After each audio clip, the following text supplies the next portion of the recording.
action. Right, well, we've had further developments within our roundhouse today, as most of you know. One of the most interesting developments is this area of blackening around the central portion of the roundhouse, and it's in exactly the right location for a hearth. It's quite broad though. It's full of charcoal. None of the stones on the top are burned in any way. So I think most of those are a tumble, demolition, and perhaps in a future date we could dig a bit more deeply into this and take a look. Between the ring gully, this construction cut running around the interior of the roundhouse bank, it seems quite interesting that from here really up to around here there seems to be another ring running round the interior of the house, and it's cobbled with this more compact, smaller stones.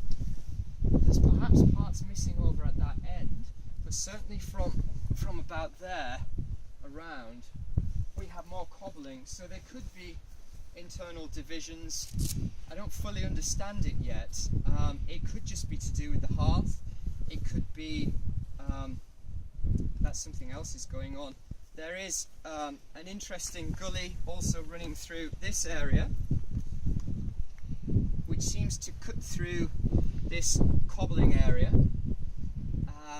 So what that is, I'm not entirely sure. Could be a drain, could be later. So that's roughly where we are. We've exposed more of the entranceway to the structure, and it's certainly looking like it's stepped down. And then this feature as well is a bit better defined now, running off over the other side of the wall, which could well be the start of our yard, our front garden for our roundhouse, something like that.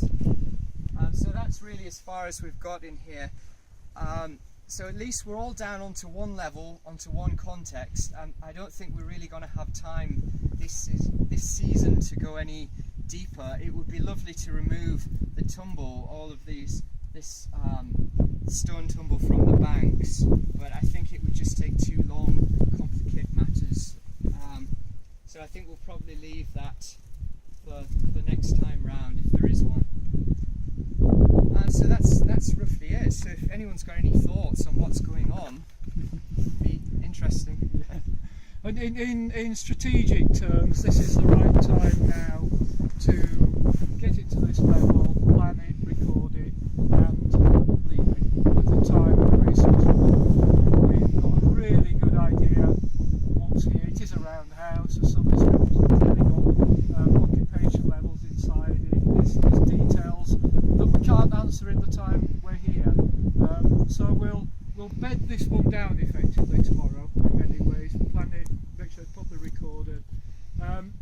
In terms of dating, we're still diagnostic. They haven't got anything to date it, but there is still a distinct lack of lots of Roman material that you might expect if it had been occupied during the Roman period, which will possibly, and that's enough of a story for this season on this one, as it were.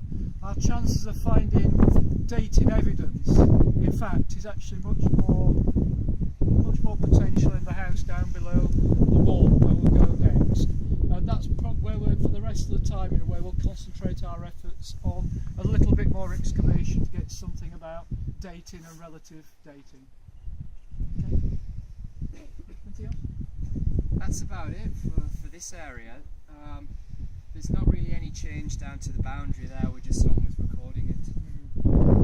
I think in a way for the time tonight, because things are changing a little bit. As you know, we put 2 test pits in on the hill up there, and tonight I'd like us all to go back via those test pits so you can actually see what's going on up there, and that they don't feel left out, and you're all interested in what's going on, and then you know where they are as well if you have to go backwards and forwards. So what I'd like to do is probably not go down to that trench and have a look at that tonight, but to go to the house trench and those in the field next, and then we'll go up to the test pits on the way back to the cars. Mark, I think it's not recording. I think you might have to start again.